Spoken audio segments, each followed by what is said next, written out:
The RF engineer is the technical core of satellite communications.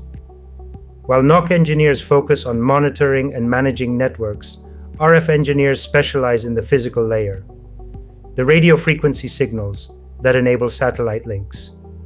They are responsible for tuning, testing, and troubleshooting components like antennas, waveguides, amplifiers, and modems, both in the field and at teleports.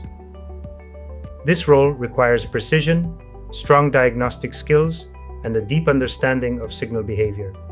It's an excellent path for those who enjoy hands-on hardware interaction and want to specialize in a critical area of SATCOM infrastructure.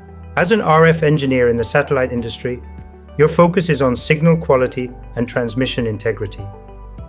You'll start by monitoring and adjusting RF levels, ensuring that signals remain stable and within required thresholds across the satellite link. You'll also perform carrier lineups and spectrum analysis, validating that uplinks and downlinks are properly aligned and free from interference. When issues arise, you'll be the one troubleshooting RF anomalies such as distortion, cross-pol, or signal degradation. You'll work hands-on with RF components like high-power amplifiers, low-noise blocks, filters, and waveguides, making sure everything performs reliably. Coordination with NOC and teleport teams is key to optimize network performance and minimize downtime. And throughout, you'll ensure that transmissions meet the link budget requirements and the service level expectations. As an RF engineer, your daily routine revolves around monitoring and optimizing the satellite link's health. You'll check RF levels, adjust power levels, and analyze the spectrum to detect any signs of interference or degradation. Responding to alarms on RF equipment like HPAs, LNBs, and bucks is also part of your day-to-day, and you'll often support field teams by providing RF measurements and guidance remotely. Weekly, you'll go deeper, reviewing trends in link performance, recalibrating components, and ensuring that everything from the antenna pointing to the link budget is aligned. Preventive maintenance is key, and documenting any recurring anomalies helps keep the system stable in the long term. And when needed, you'll jump into action to support frequency changes, satellite repointings, or major service restorations. As an RF engineer, you'll work with a specialized set of technical tools and knowledge. On the practical side, you'll use spectrum analyzers and carrier monitoring systems to detect and correct signal issues.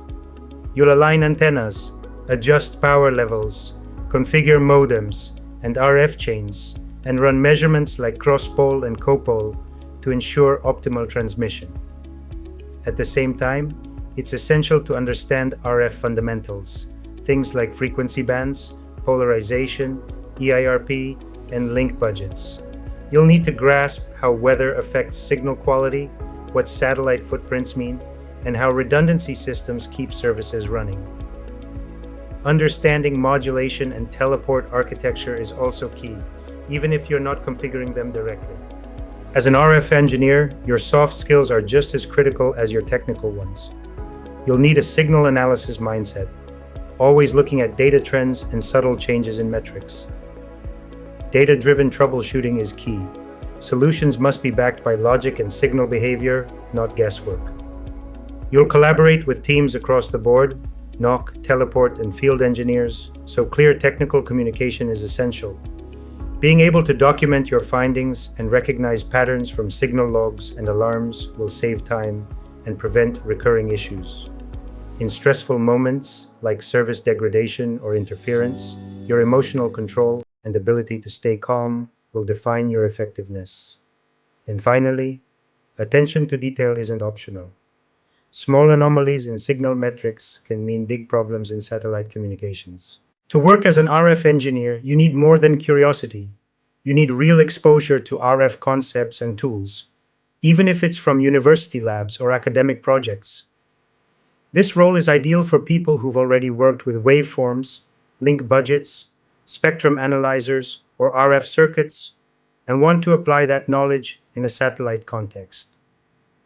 It's also a natural next step for junior engineers with some hands-on experience in telecommunications, broadcast, or wireless systems.